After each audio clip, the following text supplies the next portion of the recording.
Hello everyone, welcome back into this channel. So in this video I would like to show you the way how to get a new keyboard with a new languages as well as the new characters to type or to text. To do that, we just need to open the settings. Right after that, we just need to scrolling down until we found a general. In the general section, we need to scrolling down again until we found keyboard. Now we just need to go click it.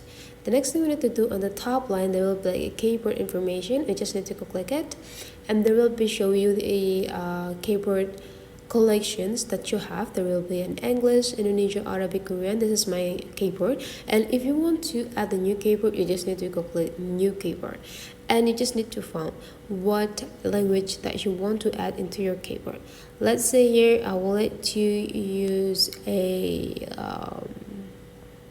Greek. So you just need to go click Greek, and then you just done. Go back.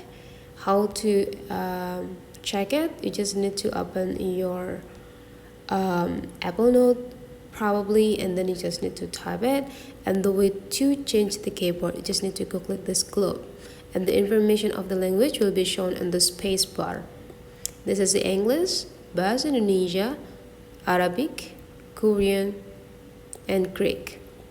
So that is the way how to get the new language on your keyboard. Hopefully this tutorial today is useful for you. Thank you for watching, and I would like to see you for the next tutorial.